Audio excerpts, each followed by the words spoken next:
Assalamualaikum warahmatullahi wabarakatuh. Perkenalkan, nama saya Nur Eka Rahmawati. Saya dari kelas 11 Sains 4. Jadi di sini saya akan memperkenalkan teman-teman saya. Yang pertama yaitu Augusta Bakti, yang kedua ada Alia Nur, yang ketiga Fitriani Nur Laila, yang keempat ada Nuraina Maulida, yang terakhir ada Kurniawan. Jadi di sini kami akan menjelaskan tentang jaringan meristem.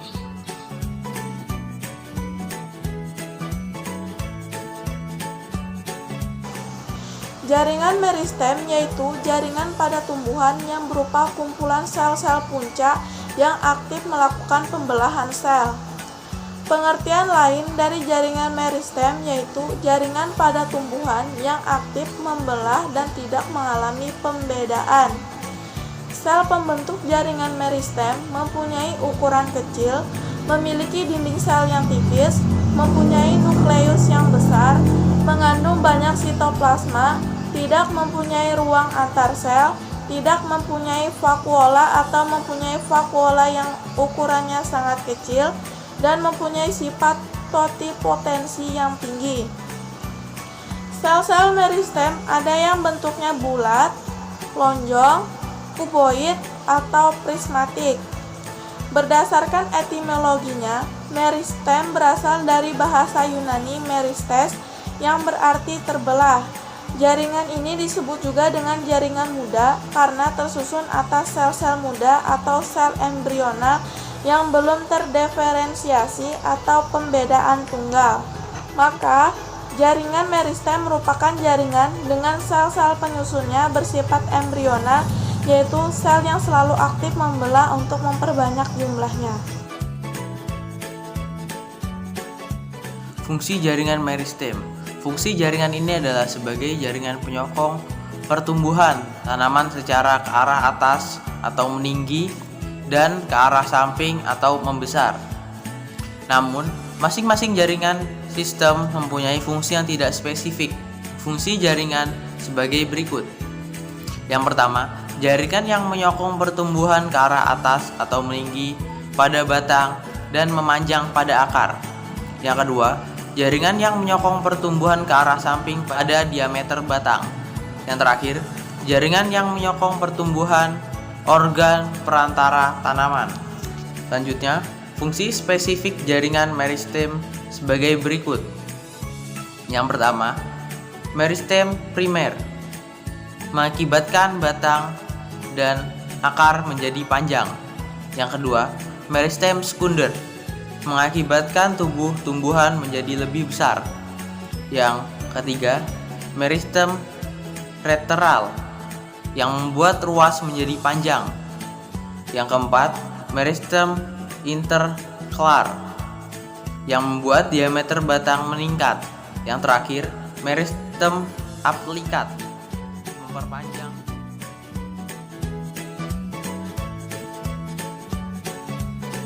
Ciri-ciri jaringan meristem adalah sebagai berikut.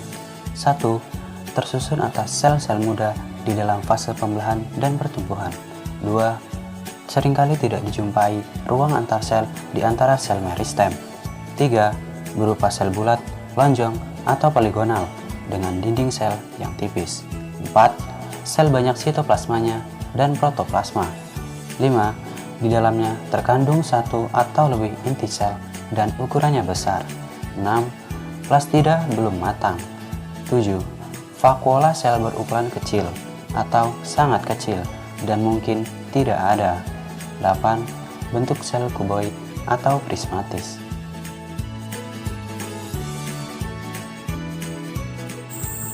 Jenis-jenis jaringan meristem. Jaringan meristem berdasarkan asal terbentuknya. Nah, jenis ini terbagi menjadi dua. Yang pertama, meristem primer. Meristem primer adalah jaringan meristem pada tumbuhan dewasa yang sel-selnya masih aktif membelah. Pada umumnya terdapat di ujung batang dan ujung akar. Meristem ini berasal dari sel-sel inisial yang disebut promeristem. Promeristem adalah jaringan meristem yang sudah ada ketika tumbuhan masih berada dalam fase embrio. Yang kedua, meristem sekunder. Meristem sekunder berasal dari sel-sel dewasa yang berubah sifatnya menjadi sel-sel meristematik. Sel-sel meristem sekunder berbentuk pipi atau prisma dan memiliki vakuola yang besar di bagian tengahnya. Contohnya adalah kambium dan kambium gabus atau velogen. Kambium merupakan sel-sel yang aktif membelah di antara pembuluh angkut, xilem, dan floem.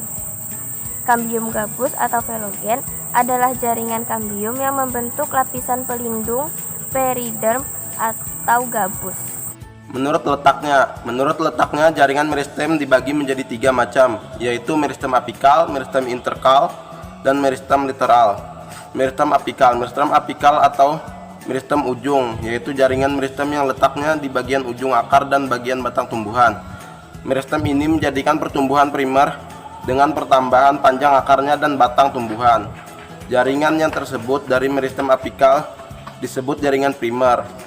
Pada saat proses pemanjangan meristem apikal, didapatkan tunas apikal atau tunas ujung yang akan menjadi cabang, samping, daun, dan bunga. 2. Meristem interkalar. Meristem interkalar atau meristem antara adalah jaringan yang adanya di antara ruas-ruas batang atau di antara jaringan dewasa. Jaringan yang terbentuk adalah jaringan primer. Pertumbuhan pada meristem ini menjadikan pertambahan panjang antar ruas batang. Meristem interkalar mengakibatkan bunga menjadi tumbuh, yang pada dasarnya meristem interkalar adalah meristem apikal yang tertinggal ketika meristem tersebut tumbuh. 3. Meristem literal. Meristem literal atau meristem samping merupakan jaringan meristem yang letaknya sejajar dengan lingkaran organ tempat dijumpainya meristem literal. Ini adalah meristem sebagai penghasil pertumbuhan sekunder. Pertumbuhan meristem sekunder yaitu suatu proses menebal atau membesar di akar dan batang tumbuhan. Meristem lateral menjadikan organ semakin melebar ke arah samping atau lateral. Contoh meristem lateral adalah kambium dan kambium gabus atau velogen. Kambium gabus menjadi penghasil lapisan pelindung yang disebut lapisan periderm. Kambium mengarah keluar sehingga terbentuk floem dan mengarah ke dalam membentuk xilem. Sedangkan kambium gabus mengarah keluar membentuk velum dan mengarah ke dalam membentuk veloderm. Mungkin itu saja yang dapat kami sampaikan. Kurang lebihnya kami mohon maaf. Apabila ada salah kata, kami juga mohon maaf yang sebesar-besarnya. Akhir kata saya ucapkan terima kasih. Wassalamualaikum warahmatullahi wabarakatuh.